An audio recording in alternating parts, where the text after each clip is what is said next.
ژوند.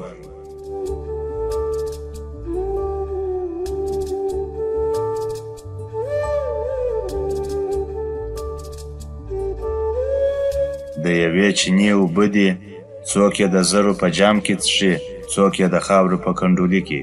هغه چې نه دا لري نه هغه په لپه کې یې رااخلي.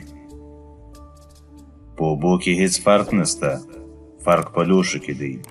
د شاه او ګدا فرق په لوښو کېږي. د اوبو په خوند هغه څوک ښه پوهیږي چې ډېر تږی وي. هغه لاروی چې له بیدیانه ستړی ستومانه راځي او تنده یې ډېره زیاته ده، دا اوبه ډېر خوند ورکوي.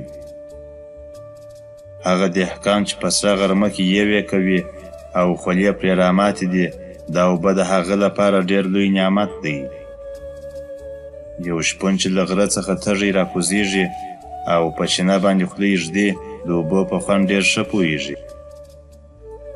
یو بل سړی چې یخې سایې ته په ارامه چوکۍ کې ناست دی، ښایسته سوراخي یې له څنګه ایښې ده او په ښو ګیلاسونو کې اوبه څښي، له اوبو نه هغه خوند نسي اخیستلی.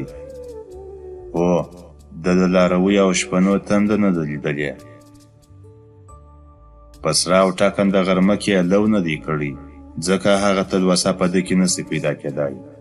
چا چې لوږه او تنده نه ده لیدلې، هغه د خړو اوبو پوره خوند هم نه دی لیدلی او د ژوند په کیف نه دی پوه سوی.